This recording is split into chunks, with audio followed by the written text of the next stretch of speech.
자, 앞에도 잠깐 설명했지만 지금은 더 이상 이제 암기력이 문제가 아닙니다. 그러니까 사고력이죠. 사고력. 즉 생각하는 힘이 있어야지만 그러니까 문제를 풀어서 고득점을 받을 수 있게 되는 겁니다. 자, 예전에 제 수업을 들었던 친구들 기준 했을 때 대체로니까 90점, 이번 시험이죠. 2차 시험에서 90점 이상 맞은 친구들이 있습니다. 지금 내 기억에, 내 귀에 들어온 이야기 중에서 제일 높은 점수는 95점입니다. 이번 2차 시험에 95점 받은 친구도 있는데 어쨌든 90점대를 받은 친구도 있고 그다음 80점대가 제일 많긴 합니다. 80점대 받은 친구도 있고 또 70점대 받은 친구도 있습니다. 그러면 90점대 받은 친구들, 그 다음에 70점대, 80점 받은 친구들, 그 친구들이 어떤 머리가 좋고 나쁨의 차이가 있습니까? 쉽게 말하면 90점대를 받은 친구들은 천재고 70점대를 받은 친구들은 등신입니까? 아닙니다. 그러니까 머리 차이 전혀 없습니다. 전혀 없고 똑같은 수업을 들었죠. 똑같은 수업을 들었고 90점 이상을 맞은 친구들이 나한테 와서 특별히 과외를 받았습니까? 그런 것도 아닙니다. 그러니까 똑같은 수업을 들었죠. 근데 어떤 친구들은 90점 이상을 맞고 어떤 친구들은 80점대, 어떤 친구들은 70점대를 맞았다는 겁니다. 그 이유를 생각해 봐야 되는 겁니다. 자, 일단 우리 수업에서 제일 강조하는 게 뭐냐면 낯선 문제가 나온다 안 나온다. 내 수업 들었던 친구들 그게 아마 기회입니까? 못이 박혔을 겁니다. 낯선 문제 나옵니다. 낯선 질문 나옵니다. 근데 내가 조금만 생각하면 충분히 풀 수 있기 때문에 당황하지 말라는 이야기를 굉장히 강조를 하면서 그렇게 시험을 치라고 이야기를 많이 합니다. 근데 실제로 들어갔죠. 시험장에 들어가서 이번에 낯선 문제 나옵니다. 나왔죠. 그래서 그거를 풀면서 있죠. 풀면서 평소에 생각하는 연습이 좀 돼 있는 친구들 있겠죠. 응용할 수 있는 힘이 있는 친구들은 이번에 90점 이상 다 맞았습니다. 다 맞았고. 근데 당황하지는 않았지만 응용하는 힘이 조금 약했던 친구들 있겠죠. 약했던 친구들은 80점대를 보시면 되겠고, 근데 응용하는 힘이 생각보다 많지 않았던 친구들 있겠죠. 그런 친구들은 70점대를 보시면 되겠습니다. 제 수업을 들어도 사실은 요게 기출됐고, 요게 기출됐고, 요게 기출됐다. 기출됐던 걸 반복해서 반복 학습만 했는 친구들이 딱 70점대입니다. 70점대. 그리고 거기에서 조금 생각할 수 있으면 80점대. 응용력까지 커진 친구들은 뭐가 됩니까? 그게 바로 90점대가 됐다는 거죠. 그러면 똑같은 수업에 어떤 친구들은 70점대고 어떤 친구들은 90점대죠. 그건 어떻게 여러분들이 공부하냐에 따라 달라진다는 겁니다. 물론 수업 때 제가 단서를 던져주긴 합니다. 근데 그 단서를 토대로 해서 여러분들이 생각을 많이 해줘야 됩니다. 자, 일단 우리 시험에 있죠. 우리 경찰학원 구성 자체가 거의 한 70% 80% 법령이죠.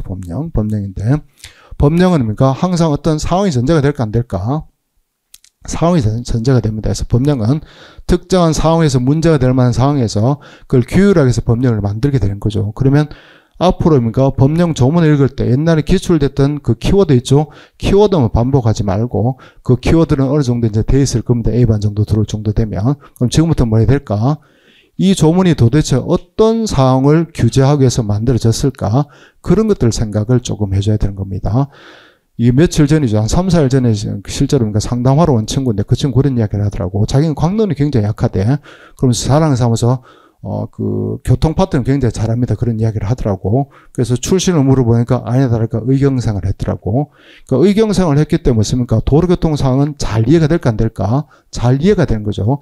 법률 조문에 도로교통법에 있는 조문에 그 상황들이 이렇게 좀 글만 읽어도 상황이 떠오른 거야. 글만 해도 상황이 떠오른 거 당연히 했습니까? 도로교통법은 잘할 수밖에 없겠죠. 걔는 자기가 답을 가지고 있는 겁니다. 그럼 나머지 강론 분야도 어떻게 하면 된다? 항상 어떤 상황을 전제로 해서입니까? 그걸 생각을 해보면 되는 겁니다. 집시법도 그냥 외울 것이 아니라 여러분들이 집회 신고하려고 할 때 그때 신고 절차가 어떻게 되는지 생각해 보면 되고 또는 결국 반대로 여러분들 경찰이 되는데 그 파트를 담당하고 있을 때 신고가 들어왔을 때 그때 금지 통과를 할 수 있으면 어떻게 행동을 해야 될지 그런 것들을 생각해 주면 되는 겁니다. 그러니까 상황을 생각하면서 조문을 읽어보면 조문이 쉽게 이해됩니다. 쉽게 이해야 되기 때문에 아마 내 수업 들은 친구들은 내 수업 시간에 제일 많이 한 이야기 중에 당연하지라는 이야기를 많이 합니다. 요런 상황이라면 이 조문이 당연히 이렇게 될 수밖에 없다 이야기를 하는 거죠. 그처럼 상황을 자꾸 이해를 하려고 노력해야 됩니다. 그 상황을 이해가 정확하게 되면 조문은 당연히 그렇게 될 수밖에 없습니다. 될 수밖에 없으니까 외울 필요가 없게 되는 거죠. 또 반대로 말하면 상황을 이해했다는 거죠. 상황을 이해했다 그러면 사례 문제를 풀 수 있을까 없을까? 사례 문제를 충분히 풀어낼 수 있게 되는 겁니다. 그러니까 그런 생각하는 공부를 좀 해줘야 되는 겁니다. 그래서 법령을 공부할 때도 기출됐던 단어 위주로 공부하지 말고 그런 것들은 시험을 통해서 점검이 다 됩니다. 되니까 그보다는 이게 도대체 어떤 사항을 이야기하는 건지를 생각을 해보고 모르면 올라서 질문하면 됩니다. 나는 도대체 이 정원이 어떤 상황을 규제하기 위해서 만든 건지 모르겠다. 그러면 이해를 좀 시켜달라. 그러면 이해를 함으로 해서니까 여러분들 생각이 커지는 겁니다. 이렇게도 생각해보고 저렇게도 생각해보겠죠. 그러니까 생각 주머니가 커지는 겁니다. 생각 주머니라는 표현을 많이 쓰는데 여러분들은 생각하는 공부를 안 해봤기 때문에 생각하는 주머니 요것밖에 안 됩니다. 근데 여기서 좌충우돌로 여러 방향으로 그러니까 튀면서 생각을 해봐야 돼. 생각을 해보면 주머니가 커지고 생각을 해보면 주머니가 이렇게 커지겠죠. 그것처럼 그러니까 생각하는 시간이 많으면 많을수록 한꺼번에 그러니까 실력이 올라갈 수 있게 되는 겁니다. 근데 생각이 귀찮다고 생각을 안 하죠. 생각을 하면 실력이 커질래야 커질 수가 없게 되는 겁니다. 그래서 이렇게도 생각해보고 저렇게 생각해보고 또 다른 방식으로 생각해보죠. 그러다가 그걸 이해하고 나면 다른 부분들입니까? 여러분들이 생각하는 힘이 커질 수밖에 없다는 겁니다. 그래서 자꾸 생각을 많이 좀 해두기 바랍니다. 그 다음에 이런 부분도 마찬가지입니다.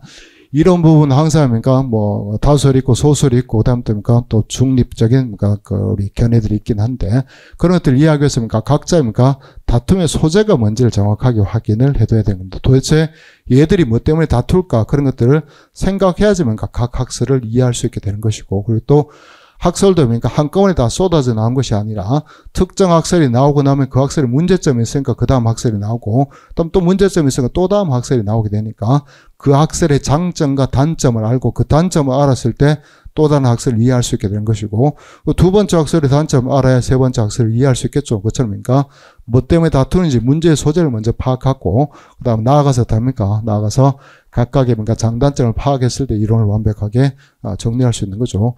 우리 시험은 거의 70-80%죠. 70-80%가 법령이고 한 20-30%가 뭐가 됩니까? 이론이 되는데 이런 것들도 그렇게 정리를 조금 해두면 됩니다. 어쨌든 지금부터는 왜라는 생각이 있죠.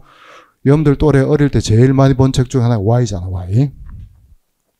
우리 집에 있는 놈 새끼들도 Y 그렇게 사놓고는 잘 읽지도 않더라고. 읽지도 않는데 어쨌든 Y처럼 항상 왜란 걸 생각해야 돼요. 왜란 걸 생각하면서 이해하려고 노력했을 때 6개월만 하면 충분히 여러분들 사고력은 커집니다. 커져서 시험장에서 충분히 실력을 발휘할 수 있게 되니까 지금부터 이런 방식으로 확인을 좀 해두면 되겠고 그 다음에 이건 좀 형식적인 이야기인데 처음부터 중요하다 싶어서 또 내가 틀렸다 싶어서 처음부터 황치를 해버리죠.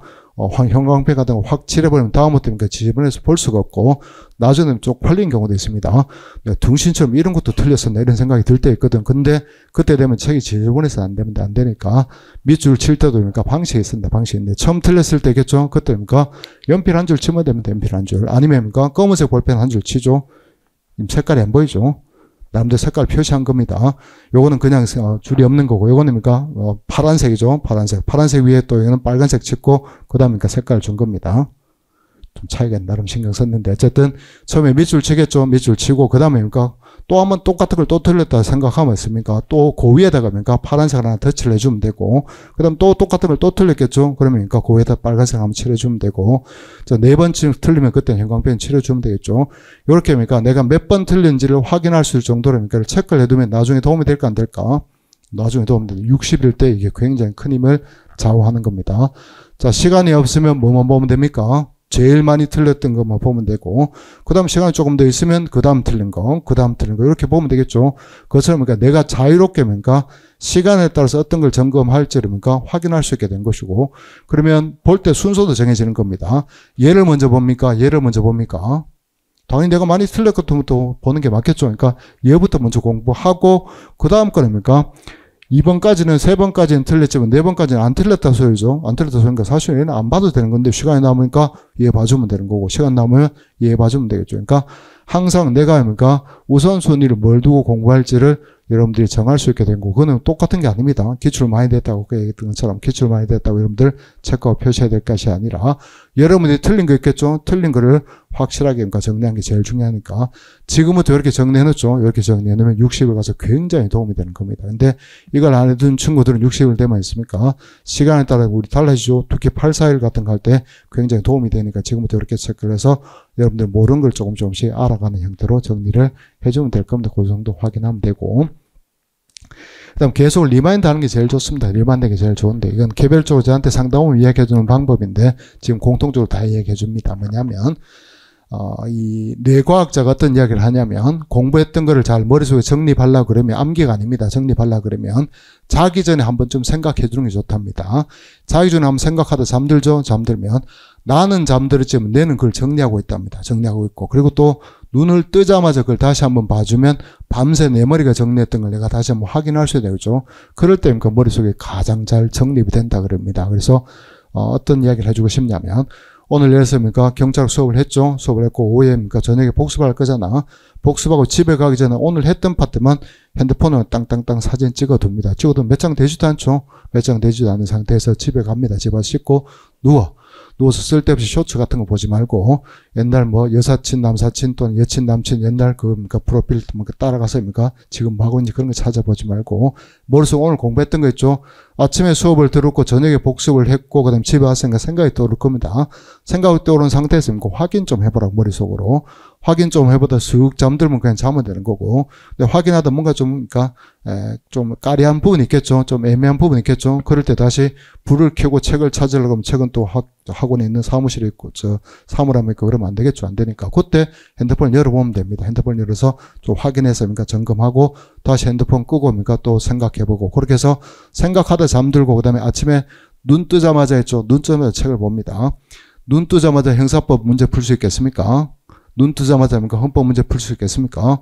헌법 할래 형사법 할래 눈 뜨자마자 보다가는 머리에 쥐납니다. 쥐나니까 차라리 눈 뜨자마자 가벼운 뭘 본다. 이 경찰학 같은 걸 보는 게 좋습니다. 그러니까 경찰학은 사실은 제대로 된 복습 시간보다는 짜투리 시간을 활용하는 게 제일 좋습니다. 그러니까 점심 먹고 한 30분 봐줘도 되고 저녁 먹고 한 30분 봐줘도 되겠죠. 그것처럼 그날 공부했던 것들 자기 전에 한번 떠올리고 그 다음날 있겠죠. 그 다음날 그냥 쉬는 시간이 있죠. 쉬는 시간. 그럴 때 또는 점심 먹고 비는 시간. 이럴 때 가볍게 봐주면 굉장히 도움이 될 겁니다. 그러면 여러분들 머릿속에 특별히 암기를 하지 않아도 잘 들어갈 것 같으니까 그렇게 정리를 조금 해두면 좋을 것 같습니다.